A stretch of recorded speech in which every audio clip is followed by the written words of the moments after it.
बच्चों, आज हम कक्षा 8 का अध्याय 6 करने जा रहे हैं, गणित विषय का। इसमें हम पढ़ेंगे वर्ग और वर्गमूल।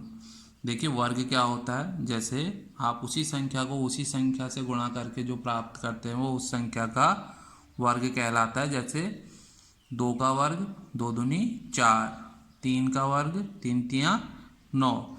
तो हम उसी संख्या को उसी संख्या से गुणा करके जो प्राप्त करते हैं वो संख्या क्या कहलाती है? वर्ग संख्या। बच्चों, प्रश्नावली प्रारंभ करने से पहले आपको कुछ इसके जो प्रारंभिक नियम है वो मैं बता देता हूँ। अगर किसी संख्या का हम वर्ग करेंगे तो उसका इकाई का अंक क्या होगा। जैसे आप 1 का वर्ग करोगे तो इसके वर्ग का इकाई 1 1 जा 1। 2 का वर्ग करोगे तो 2 दूनी 4, उसके वर्ग के इकाई का अंक 4 हो जाएगा। 3 का 3 तियां 9, 4 का 4 चक्को 16। इसी प्रकार 5 का 5 पचे 25, 6 का 6 छक्का 36, 7 का 7 सत्ते 49, 8 का 8 अट्ठे 64 और 9 का 9 नम्मा 81। तो बच्चों, ये आप याद रखेंगे कि आप वर्ग के इकाई का अंक क्या होता है। तो आइए अब हम प्रश्नावली प्रारंभ करते हैं। तो बच्चों देखिए, हमारा जो पहला प्रश्न है प्रश्नावली 6.1 का, निम्नलिखित संख्याओं के वर्गों के इकाई के अंक क्या होंगे। देखिए, निम्नलिखित संख्याओं के वर्गों के इकाई के अंक क्या होंगे। 81, 272, 799, 3853, 1234। इसी प्रकार और भी ये संख्याएं हैं, तो हमें इनके वर्गों के इकाई का अंक लिखना है। तो मैं आपको बताता हूँ। देखिए, इनके वर्गों के इकाई के अंक क्या होंगे। बच्चों, जैसा कि मैंने आपको पहले भी बताया है कि अगर किसी संख्या के अंत में 1 है तो उसके वर्ग के इकाई का अंक 1 होगा। 2 है तो 4, 3 है तो 9, 4 है तो 6, 5 है तो 5, 6 है तो 6, 7 है तो 9, 8 है तो 4 और 9 है तो 1। तो इसी प्रकार देखिए, इसमें 1 है तो इसके वर्ग के इकाई का अंक क्या हो जाएगा? 1। यहाँ पर देखिए 2 है तो 2 2 जा 4। यहाँ पर 9 है, 9 9 जा 81 यानी कि 1। यहाँ पर 3 है, 3 3 जा 9। यहाँ पर 4 है, 4 4 जा 16। यहाँ पर 7 है, 7 7 जा 9। यहाँ पर 8 है तो 8 8 8 जा 64। 0 है तो 0 ही रहेगा। 6 है तो 6 6 जा 36। 5 है तो 5। तो बच्चों, उम्मीद है आपको समझ में आ गया होगा। ये देखिए, उसका आप इकाई का अंक देखिए और अंत संख्या को स्वयं से गुणा करके आप इकाई का अंक लिख सकते हैं। बच्चों, हमारा दूसरा प्रश्न है, निम्नलिखित संख्याएं स्पष्ट रूप से पूर्ण वर्ग संख्याएं नहीं है, इसका कारण दीजिए। देखिए, 1057, 23453, 7928, 22222, 6000, 64,000। इसी प्रकार आगे भी संख्याएं हैं, तो आपको बताना है ये पूर्ण वर्ग संख्याएं क्यों नहीं है। तो बच्चों देखिए, 1057 इसका इकाई का अंक क्या है? इस संख्या का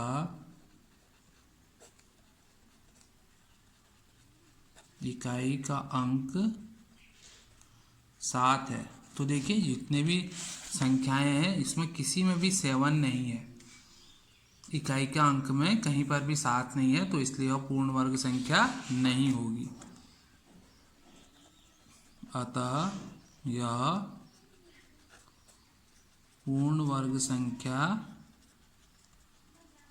नहीं है, क्योंकि वर्ग संख्या 7 पर समाप्त नहीं होती है, क्योंकि वर्ग संख्या 7 पर समाप्त नहीं होती है। इसी प्रकार हम अन्य संख्याओं को भी ले लेंगे।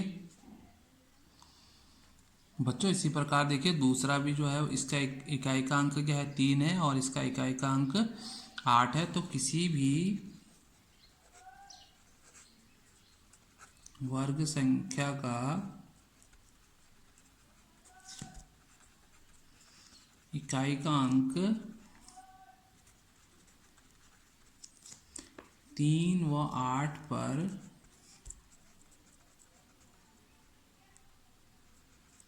समाप्त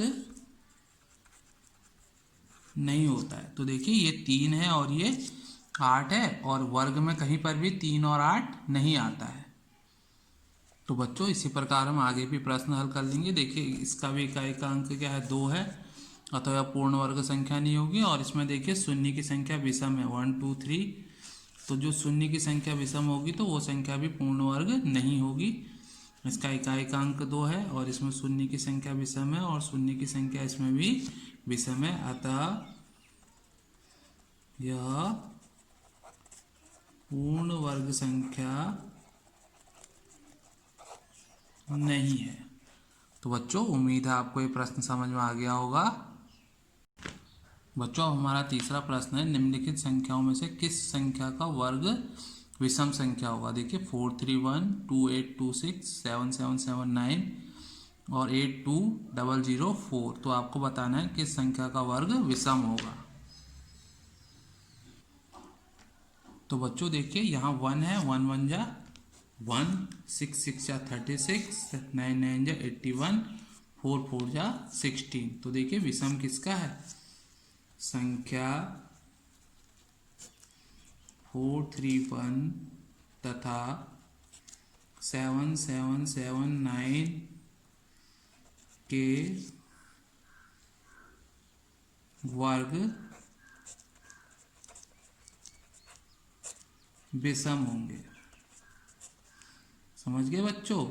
देखिए इसके पीछे 1 आया और इसके पीछे कितना आ गया, इसके पीछे भी 1 आ गया, तो इनका जो वर्ग का इकाई का अंक होगा वो विषम होगा, तो इनका वर्ग भी क्या होगा, विषम होगा।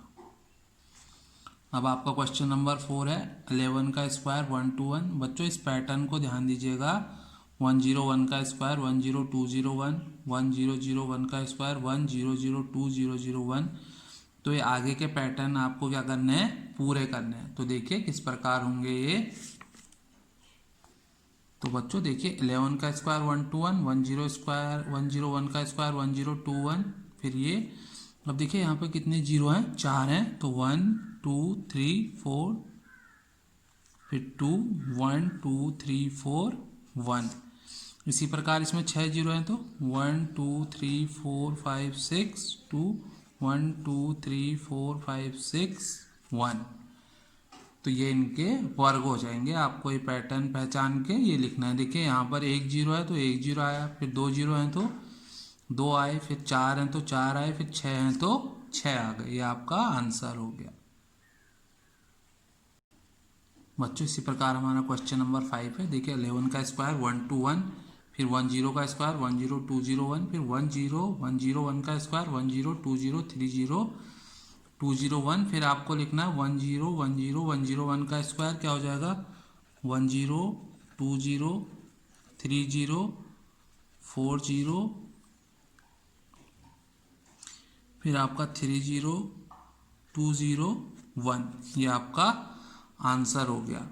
और इसी प्रकार इसके लिए लिखना है आपने 10101 का स्क्वायर। तो इसी पैटर्न के आधार पर आपने इनको आगे तक लिखना है।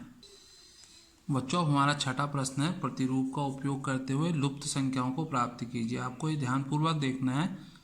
जैसे देखिए 1 का स्क्वायर 2 का स्क्वायर प्लस 2 का स्क्वायर इज इक्वल टू 3 का स्क्वायर। तो देखिए किस प्रकार किया गया है, 2 1 जा 2 और ये किसका हो गया, एक संख्या आप ऐड कर लीजिए 3 का स्क्वायर। जैसे ये है 2 का स्क्वायर प्लस 3 का स्क्वायर, 2 3 जा 6 का स्क्वायर इज इक्वल टू 7 का स्क्वायर। फिर ये हो गया 3 प्लस 4, 3 4 जा 12 का स्क्वायर इज इक्वल टू 13 का स्क्वायर। एक संख्या ऐड कर लेंगे, जैसे 4 का स्क्वायर प्लस 5 का स्क्वायर, 4 5 जा 20 का स्क्वायर। बच्चों अगला है 5 का स्क्वायर, 5 6 जा 30 का स्क्वायर। इसी प्रकार 6 7 जा 42 का स्क्वायर इज इक्वल टू 43 का स्क्वायर। देखिए पहले मल्टीप्लाई करना है, फिर उसका स्क्वायर, फिर एक संख्या आप उसमें ऐड कर देंगे। ठीक हो गया बच्चों।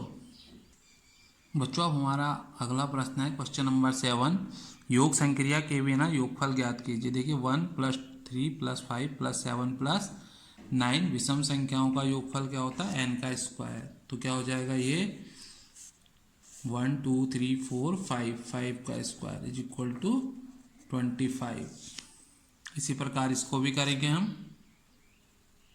तो बच्चों जो हमारा फॉर्मूला होता है प्रथम n विषम प्राकृत संख्याओं का योग n square is equal to 25। इसी प्रकार ये करेंगे 1 2 3 4 5 6 7 8 9 10।